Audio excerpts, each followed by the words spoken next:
Hospital General Universitario Gregorio Marañón, Madrid, España. Médico ASO, Hospital del Norte, en el Alto Bolivia. Médico especialista en inmunología, alergia y VIH, Hospital del Norte, el Alto. Médico especialista en inmunología, alergia y VIH, Caja Bancaria Estatal de Salud. Médico especialista en inmunología, alergia y VIH, el Hospital de Clínicas. Docente de pregrado y posgrado, inmunología, en la Universidad Unifrance, Univalle. Jefe de la Unidad de Cuidados Mínimos, Hospital del Norte. Director interino del Hospital del Ya Norte. ahorita me lo has puesto. Docente de Residencia Médica, Hospital del Norte y Hospital de Clínicas. Doctor, muy buenas noches. ¿Está presente en sala, por favor? Buenas noches, ¿cómo están? Muchas gracias por la Adelante. invitación. No sé si se me escucha bien, si el micrófono está encendido, si me pueden confirmar que se escucha bien. Voy a compartir la pantalla, por favor, para mostrarles la presentación ahora. Claro que sí, doctor. Se lo escucha. Adelante, por favor. Perfecto. No sé si en pantalla pueden ver, yo creo que ven, ¿no? La presentación y si me pueden confirmar también ahora, porque estoy pasando una presentación completa. La pantalla completa también no sé si la pueden ver, estimados, si me pueden confirmar. El puntero láser y miren, estoy pasando las diapositivas. Eso también si me podrían confirmar, por favor.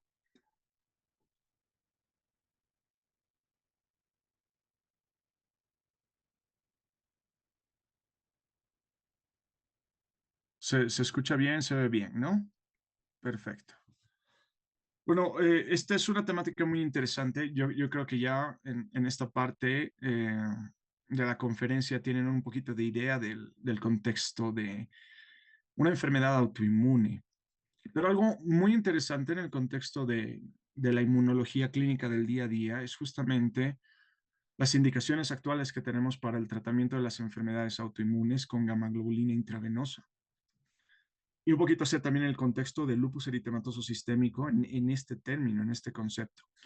La presentación que tienen en la actualidad tiene por objetivo tocar estos 4 puntos. Primero, ¿qué es el sistema inmune? ¿Qué son las inmunoglobulinas intravenosas? ¿Cuál es su función? ¿Qué es una enfermedad autoinmune? ¿Y para qué utilizamos la inmunoglobulina intravenosa? Les voy a hacer una explicación un poquito bien concreta de cómo se la produce, dónde se la produce, cuáles son sus usos, sus indicaciones. Y tomando en cuenta estos puntos bien concretos, pues aquí mostrarles una de las tantas, yo diría una de las primeras guías clínicas, bastante bien bonita, bastante bien ilustrativa sobre el uso de la inmunoglobulina intravenosa como modulador de una enfermedad autoinmune. Evidentemente esto es una publicación por el autor Ricard Cervera, es un autor de, que tiene bastante trabajo, tiene mucha investigación en el contexto de autoinmunidad. El sistema inmune, como han podido, no sé si lo han visto esto bien concreto, sabemos que el sistema inmune son componentes bien concretos, es un conjunto de células y moléculas. Obviamente no forman un parénquima en concreto, lo interesante es que estas células y moléculas están están distribuidos en varios compartimentos en el organismo.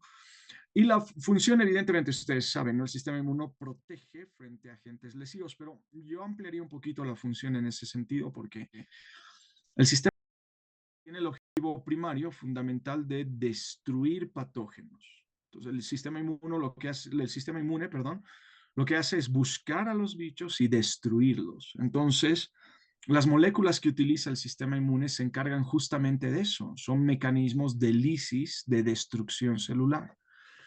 Y claro, en una enfermedad autoinmune, pues esa es una de las principales, ese es uno de los tantos mecanismos patogénicos que tenemos la evidencia hasta el momento en la actualidad.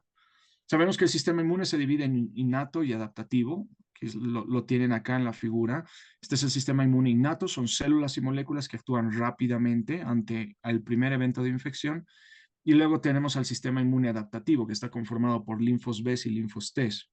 Obviamente una enfermedad autoinmune se caracteriza porque existen linfocitos B que forman anticuerpos contra un órgano en concreto, o puede ser sistémico, forman anticuerpos. Y también tenemos un linfocito de memoria, un linfocito efector, que se encarga de sintetizar citocinas que con el tiempo modulan esa respuesta de ataque. Y obviamente, como les dije previamente, este sistema se encarga de destruir células. En ese sentido, uno de los principales mecanismos que tenemos que desencadena la autoinmunidad es la presentación antigénica. Es bien sencillo, la célula dendrítica muestra un antígeno específico al linfocito T para que éste monte una respuesta posterior, una respuesta efectora que justamente se encarga de formar anticuerpos. Y los anticuerpos, lo interesante de estas moléculas es que se encargan de encontrar antígenos. Un antígeno, como saben bien, es una molécula extraña, es una molécula que tiene una estructura química distinta a la basal del organismo y justamente por esta capacidad de ser extraña es capaz de generar una respuesta inmune. Pero en enfermedades autoinmunes, pues hay un paradigma interesante, hay un punto interesante. Obviamente los antígenos son propios. El sistema inmune se caracteriza porque a lo largo de su desarrollo forma respuestas que van a poder respetar, por así decirlo, que van a poder tolerar los órganos a los cuales debe proteger. Como pueden ver, el sistema inmune, sobre todo el adaptativo, cuando vemos esta línea, cuando vemos la línea que se caracteriza justamente por el reconocimiento de antígenos, se divide en estas dos unidades funcionales efectoras, el sistema humoral y el sistema celular. Y aquí a grandes rasgos tenemos a las tres moléculas encargadas del reconocimiento antigénico. Tenemos el complejo mayor de histocompatibilidad, que presenta antígenos, el receptor del linfocito T, que reconoce los antígenos, y luego las inmunoglobulinas. Pues la presente, la presente exposición justamente habla de esto. Vamos a hablar un poquito de esto, cómo las inmunoglobulinas pueden modular la respuesta en una enfermedad autoinmune. Recordarles también que tenemos dos tipos de respuestas, tanto humorales y celulares, en el contexto del sistema inmune adaptativo. La inmunidad activa es cuando obviamente una persona se infecta con un microorganismo y logra formar, miren aquí en la gráfica, esto es muy interesante, esta es la base para determinar y lo que medimos en la actualidad y lo que estamos tratando de descubrir poco a poco, porque la temática sobre este tema todavía está en auge en la actualidad. La idea del sistema inmune ante una infección o ante una vacunación, ojo, es formar un anticuerpo contra un antígeno específico, pero también formar un linfocito T de memoria. Y lo interesante es que de estas personas, obviamente, una vez que han formado anticuerpos, podemos extraer, podemos hacer una toma de muestra de sangre y extraer estos anticuerpos. Y obviamente, claro, estos anticuerpos, estas inmunoglobulinas que estamos extrayendo, en una persona que lo requiera, podemos administrarla. El ejemplo más significativo es el que hemos visto en la pandemia, ¿no? El uso del suero hiperinmune. Y recordarles también que el sistema inmune adaptativo, sobre todo el humoral, tiene dos tipos de respuestas, una primaria y una secundaria. En la primaria se forma IgM y en la secundaria IgG. La IgG es la inmunoglobulina de memoria que está lista para actuar ante un evento de infección. El linfocito B en concreto forma anticuerpos para esto, para neutralizar bichos, estimular la fagocitosis y luego activar el complemento, porque el complemento es el mecanismo molecular efector más brutal, el más efectivo que tenemos. El complemento sí que tiene mucho que ver en enfermedades autoinmunes. Entonces, como pueden ver, las funciones de las inmunoglobulinas son variadas, pero a grandes rasgos son estas tres. Miren, neutralizar un microorganismo, activar la fagocitosis y activar el complemento.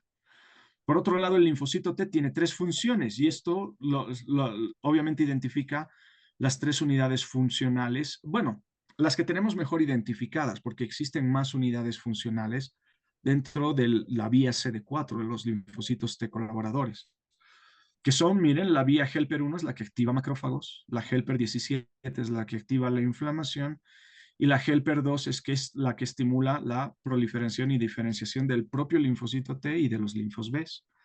Entonces, como pueden ver, el linfo B tiene un desarrollo específico, tiene un prelinfocito, es un prelinfocito, luego un prolinfocito, luego un linfocito B inmadurito, luego madurito, y luego la célula plasmática, que es la que secreta las inmunoglobulinas.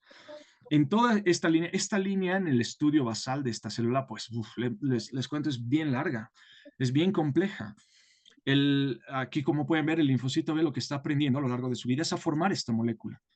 Y eso le cuesta, porque tiene que reordenar su código genético para poder generar distintos tipos de anticuerpos. Lo importante es la variedad. La variedad va a permitir que el organismo pueda defenderse de forma efectiva frente a ciertos microorganismos. ¿Cuántos tipos de inmunoglobulinas tenemos? Todas las conocen, son 5 los isotipos. Esto justamente por el isotipo en concreto hace referencia a las diferencias que existen en esta cadena, la cadena pesada. Entonces, las cadenas pesadas son 5, como pueden ver acá: la IgG, IgM, la IgD, la A y la E, la IgE, que tiene mucho que ver con hipersensibilidad tipo 1, con la alergia. El territorio de la alergia está mediado justamente por esta inmunoglobulina. Pues lo interesante es que la IgG, por ejemplo, es la más abundante en sangre periférica. Tiene 4 subclases, como pueden ver acá, y vamos, activa el complemento de forma adecuada, activa la fagocitosis de forma adecuada. Obviamente, la mejor molécula para activar el complemento es la IgM, ¿no? Pero la IgG es muy importante. Entonces, ¿por qué estamos hablando de esto? ¿Por qué hablamos de inmunoglobulinas? Porque, miren, las inmunoglobulinas intravenosas resulta que son un producto altamente purificado, proviene de varias unidades de plasma.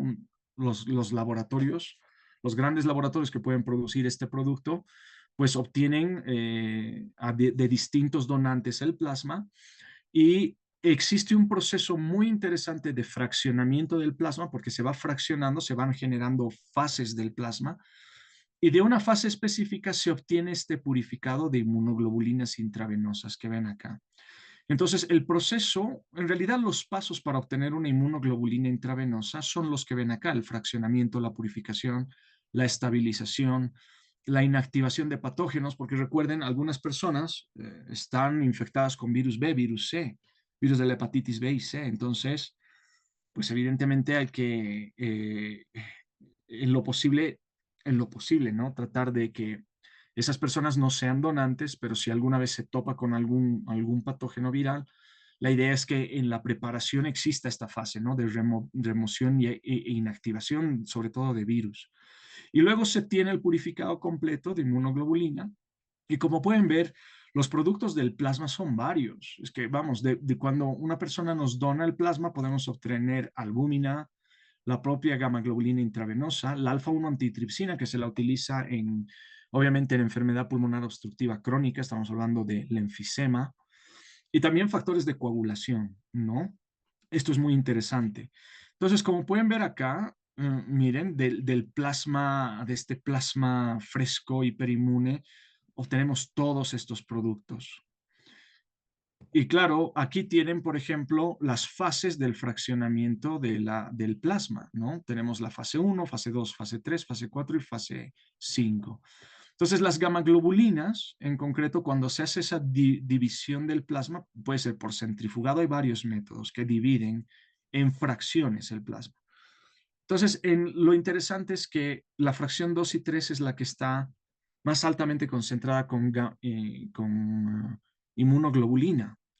Entonces, de esa fase en concreto es que purificamos, obtenemos la presentación específica. Aquí, por ejemplo, Grifols. Grifols es una empresa bastante bien experimentada en el tema, sobre todo de la obtención de estos derivados de plasma, ¿no? La gamma globulina que obtenemos de Grifols, por ejemplo, no es porque le hagamos, vamos, una propaganda, ¿no? Ese no es el sentido. Hay otras gamas que se preparan muy bien, pero la que evidentemente demuestra sus medidas de seguridad, de bioseguridad, y que cumple con los estándares en concreto de bioseguridad, es Grifols, ¿no?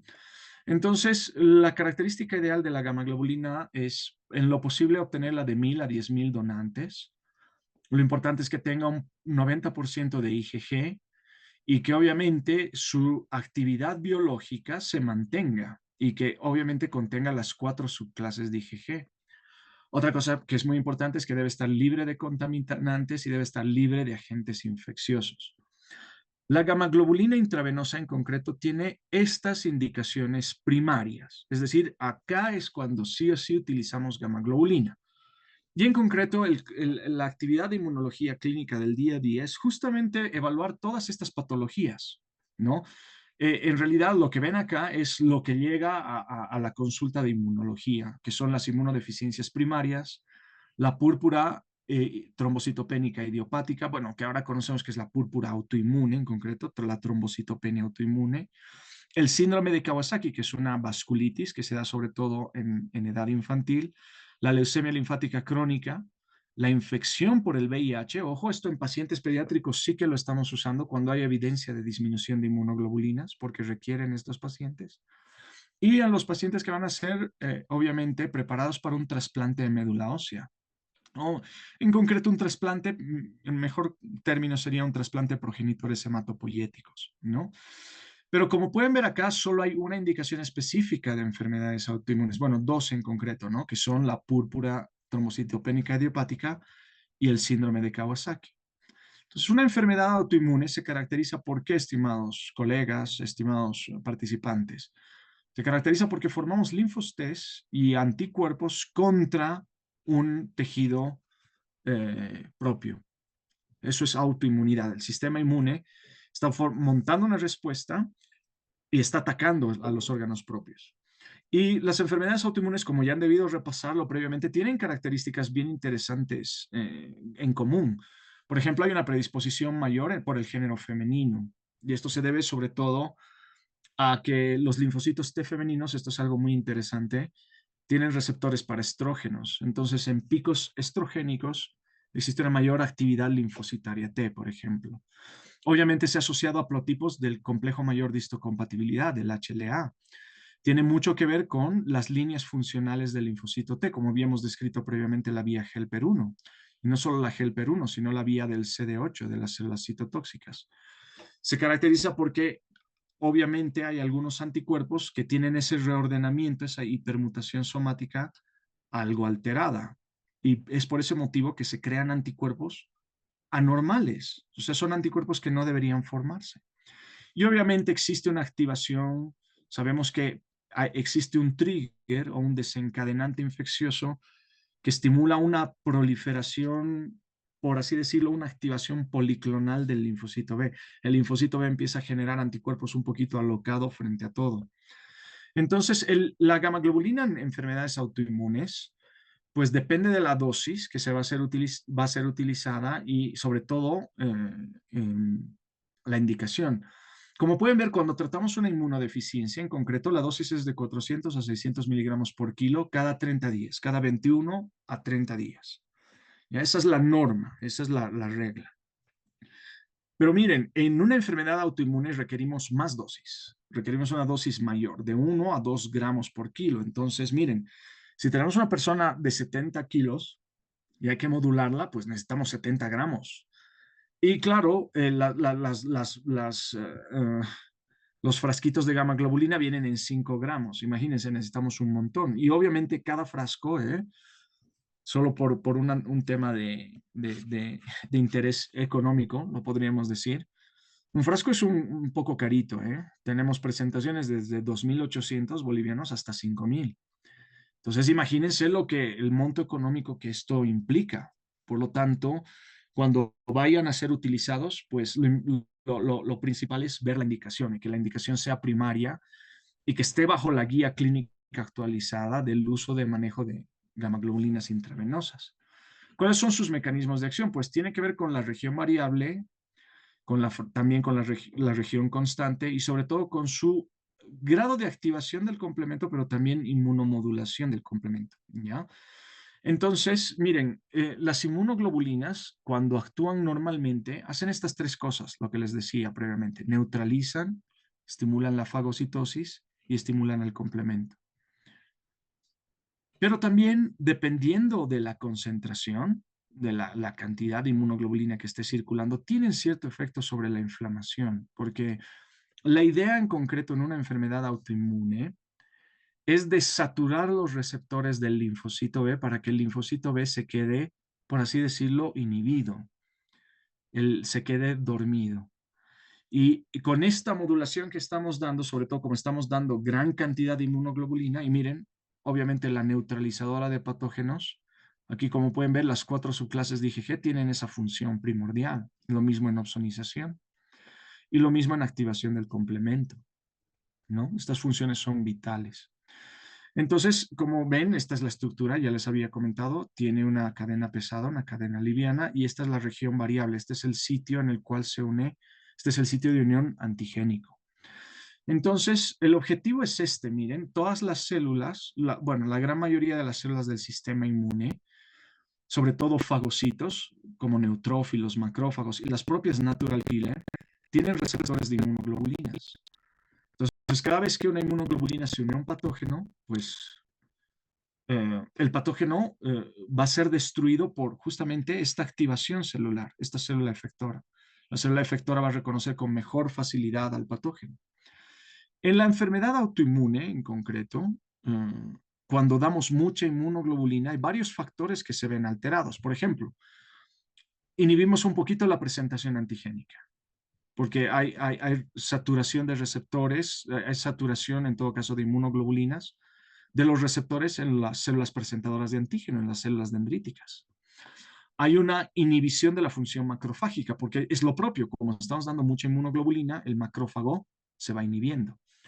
Y algo que es muy interesante con respecto a inmunoglobulinas, que es una función secundaria, es la capacidad que tiene de un poquito modular la respuesta de los receptores de citocinas, de interleucina 1 y de interleucina 6, por ejemplo. Existe como una regulación a la baja cuando damos mucha inmunoglobulina.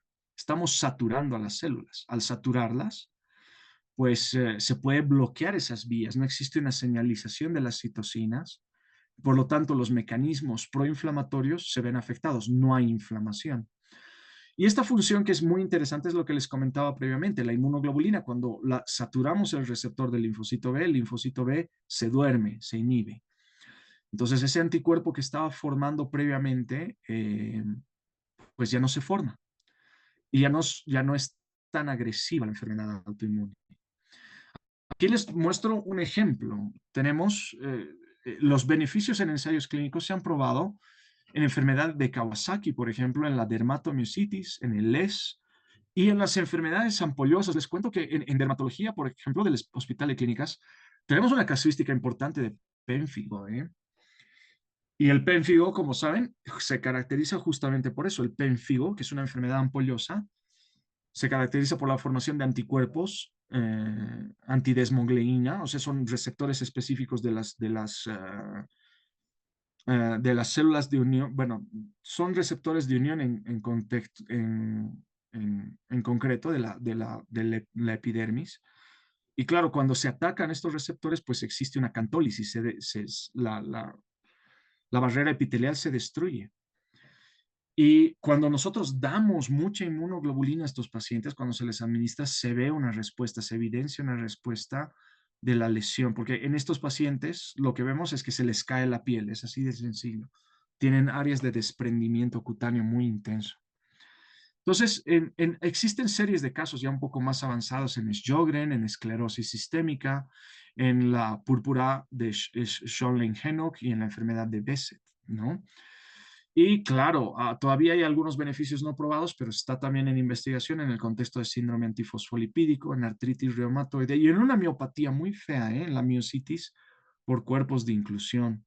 Entonces, el Kawasaki, como pueden ver acá, es un síndrome, es una vasculitis en concreto. Se han encontrado anticuerpos antiendoteliales, anticélulas endoteliales, y tiene una característica bien interesante porque en los nenes, en los pequeñitos o en las pequeñitas sobre todo, se caracteriza por fiebre, alteraciones bucales, como pueden ver acá, hay lengua en frambuesa, existe un desprendimiento cutáneo de los labios, existen alteraciones en las extremidades como edema indurado, eritema, existe adenopatía por esa reactividad linfocitaria B, como hay mucho linfocito B activo, pues los ganglios crecen, porque el área de la corteza en concreto de los ganglios linfáticos se expande por esa formación alterada de linfos B. Existe conjuntivitis, puede haber un exantema pleomórfico, obviamente existe una erupción maculopapular en estos nenes que es muy intensa. Y claro, tiene algunos criterios el Kawasaki. Y miren, dentro de las guías clínicas, lo principal es la gamma globulina intravenosa. Y miren, es una dosis muy altita, es 2 gramos por kilo. Y se ha visto una evolución favorable. También se les da aspirina a algunos nenes. Se están utilizando evidentemente otros fármacos. Y claro, obviamente hay que hacerles la ecocardiografía en lo posible a los nenes y la electrocardiografía porque un pool de ellos se infartan, ¿eh? Existe obstrucción de las arterias epicárdicas y claro, esto se debe a la vasculitis, a la inflamación tan marcada.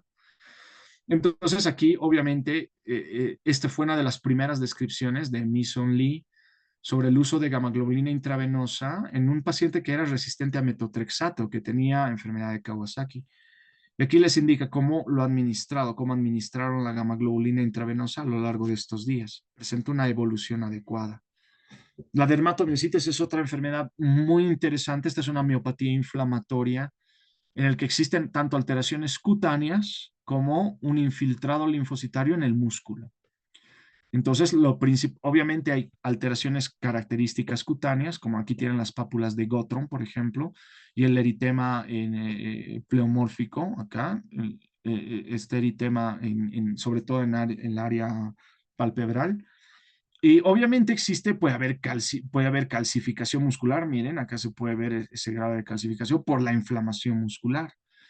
Entonces, tenemos varios ensayos clínicos ya realizados. Aquí tienen uno de los autores, Dalacas, que ha hecho una identificación en 100 pacientes. Miren, la dosis es de 2 gramos y en su serie de casos el 70% tuvo una mejoría.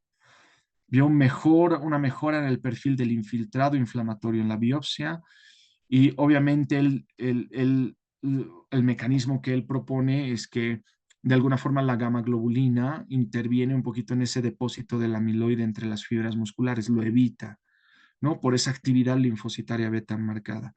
Todavía es controvertido, pero hay más casos en la actualidad. Y aquí se puede ver, por ejemplo, cómo después de la infusión de la gamma globulina intravenosa, los niveles de creatinquinasa van bajando. Entonces sí existe de momento evidencia para utilizarlo en miopatía. Lo mismo, aquí tienen lo propio con la lactato deshidrogenasa y aquí con los niveles de mioglobina. Entonces, claro, en dermatomiositis, recuerden, esto es bien característico de las pápulas de Gottron, sobre todo en dermatomiositis. Polimiositis, igual es otra miopatía que evidentemente no tiene esa lesión cutánea característica.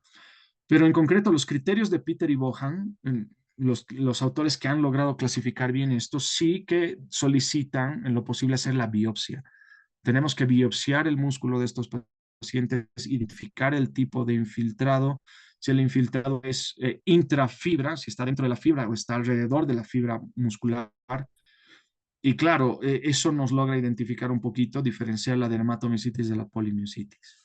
Ahí está el contexto del lupus. Es que el lupus es grandote, ¿eh? Esta patología es brutalmente amplia.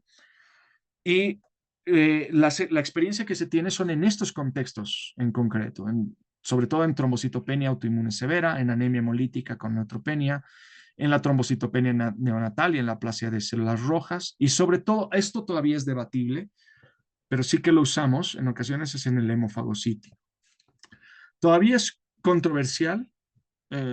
Sí que tenemos ensayos clínicos. Uno de los tantos autores es Francioni. Francioni ha identificado 135 pacientes, como pueden ver acá, con alteraciones hematológicas y extrahematológicas. Y vio una respuesta global del 80%, una mejoría de varios parámetros, desde el ANA, el anti-DNA y los marcadores proinflamatorios. Entonces, lo dice bien claramente, ¿eh? La gamma debe ser usada como terapia adyuvante cuando las medidas, es decir, el tratamiento estándar con corticoides, con inmunosupresores, ya medio que no está modulando muy bien la respuesta. ¿Qué eso ocurre? Les comento. En el Hospital de Clínicas tenemos una casuística bien interesante en el contexto de les, estimados colegas, porque hay algunas pacientes que a pesar de estar con la inmunosupresión adecuada, pues resulta que tienen brotes, tienen exacerbación de la enfermedad. Y claro, aquí tienen el ejemplo, aquí es lo que les comentaba, este es el pénfigo. Esto es una lesión de desprendimiento cutáneo. Aquí pueden ver la acantólisis y esto se debe justamente al depósito de inmunoglobulinas en este sector. Claro, y la gamma globulina, les comento, pues modula de muy buena forma esta enfermedad. Aquí tenemos los distintos tipos de pénfigos de acuerdo a los criterios anatomopatológicos y sobre todo el área de la epidermis afectada. Y claro, en esta enfermedad tenemos también evidencias. Jols, por ejemplo, uno de los tantos autores que tiene un manejo interesante de la gamma globulina, pues indica que existe utilidad clínica, que hay remisión de las lesiones. Es más, ya en el hospital de clínicas tenemos un poquito por esta evidencia que estamos viendo, en lo posible tratamos de utilizar la gamma globulina porque sí que colabora en la modulación de esta enfermedad. ¿Con las inmunoglobulinas se han visto reacciones adversas? Sí, tenemos. O sea, no están exentas de reacciones adversas. La anafilaxia, por ejemplo, la anafilaxia es el cuadro de hipersensibilidad, el cuadro alérgico más severo. Se caracteriza porque una persona tiene urticaria o exantema generalizado, hay hipotensión y hay desaturación por broncoespasmo. Básicamente la persona se está ahogando porque tiene los bronquios cerrados y la presión arterial está bajando de forma brusca por, obviamente, la hipotensión arterial tan marcada, por la vasodilatación tan marcada. Y esto de los eventos trombóticos es interesante porque cuando les mostraba lo de las fracciones, algunas casas comerciales, cuando no hacen bien el fraccionamiento, en el mismo frasquito de inmunoglobulina te pueden pasar factores procoagulantes, factores de la coagulación. Están descritos, les comento, en la bibliografía de eventos de accidentes cerebrovasculares, justamente por la administración de gamma globulina. Y tiene un efecto interesante a nivel glomerular, porque es cuando damos una dosis muy marcada, muy alta, o se utilizan velocidades muy rápidas, existe el riesgo de depósito de inmunoglobulinas en la membrana basal glomerular. Y lo propio ocurre con las meninges, ¿eh? Usualmente suelen darse casos de meningitis aséptica porque la gamma globulina se ha depositado en meninges. Entonces sí que tenemos reacciones adversas un poquito más leves que son durante la infusión. Eso se puede modular con la premedicación y son eh, síntomas, como pueden ver, muy inespecíficos. Hay dolor de cabeza, hay cefalea, existe fiebre, fatiga, escalofríos, puede haber eritema facial, mareos, la urticaria. En algunas personas puede haber algo de dificultad respiratoria porque de alguna forma también modula la contracción bronquial. Entonces son varias los pasos que se toman antes de administrar una gamma globulina.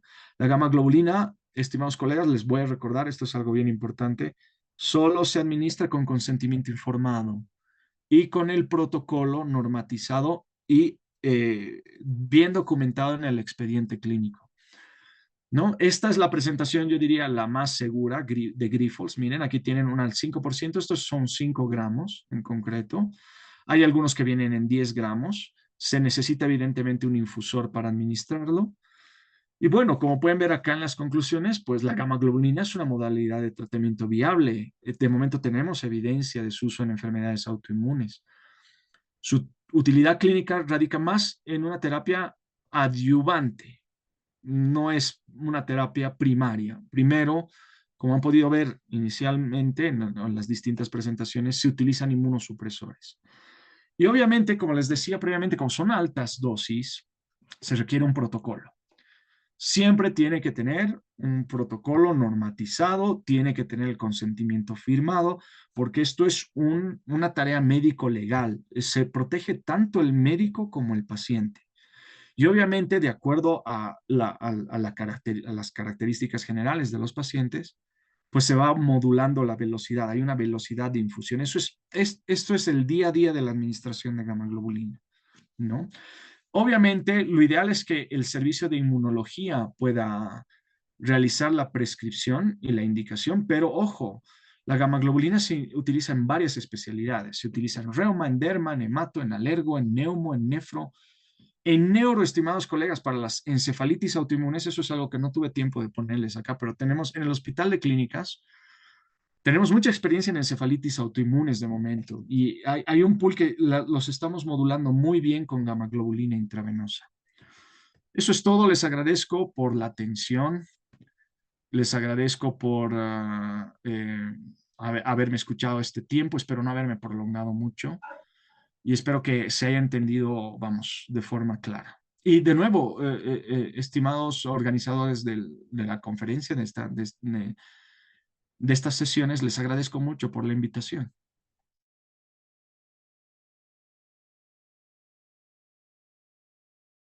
La participación suya a nombre de la Universidad Pública del Alto, del CIRMES La Paz, del Colegio Departamental de Médicos y la Asociación de Médicos en Atención Primaria. Le quedamos muy agradecidos para invitarle en una próxima oportunidad. Muchas gracias, doctor. Y me despido con un fuerte abrazo. Muchas gracias. Gracias, doctor.